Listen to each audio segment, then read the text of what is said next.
برج الثور، هل بتاخد خطوة جريئة وبتتحرك من الكومفورت زون الشهر ده يا برج الثور، ولا بتفضل قاعد في الكومفورت زون وما بتحبش انك انت تجازف بأي طريقة؟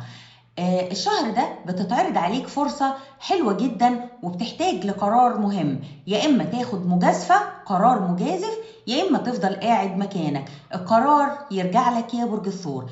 الموضوع ده بيسبب لك توتر كبير جدا في طاقتك، حاول تحافظ على طاقتك طول الشهر، لأن ده بيترجم في وجع في منطقة الجهاز الهضمي وفي معدتك. بعد الشر عليكم يا حبايب قلبي. حجر الزمرد هو الحجر اللي بيدعم طاقتك، خليه حواليك لأن بيفتح لك الأرزاق وبيفك لك طاقة التعطيل، وطاقته حلوة جدا معاك يا برج الثور. أما اللون اللي بيكون مناسب ممكن تخليه برضو قريب منك أو تدخله في لبسك لأنه بيدعم طاقتك خلال شهر مايو، هو اللون الأخضر، وبيجيب لك برضو الحظ الجميل. خلي بالك يا برج الثور إن مزاجك بيكون كله متقلب، فمحتاج شوية صبر، شوية في عندك شوية تأخير وتعطيل، بس بتبدأ تلاحظ تغيير ملحوظ على نص الشهر، وبتبدأ الطاقة تتغير وبيكون في تحسن مادي واضح.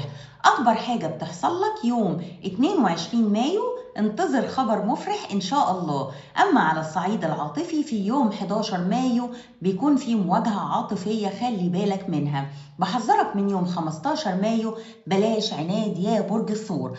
وكمان يوم حظك أكتر يوم حظ يعني بيكون يوم 22 مايو، لو عايز تقدم على حاجة جديدة قدم عليها يوم 21 مايو، أما لو عايز تبدأ حاجة جديدة ابدأها يوم 25 مايو.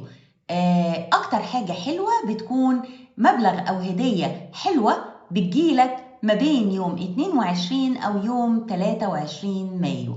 أكتر أبراج بيكونوا متوافقين معاك طول الشهر إن شاء الله هو برج العذراء وبرج الجدي، لأن طاقتهم بتكون شبه الطاقة بتاعتك وبيكون تفكيرهم زيك بالظبط، فنسبة التوافق بتكون عالية جدا خلال شهر مايو 2026. شكرا حبايب قلبي ونورتوني.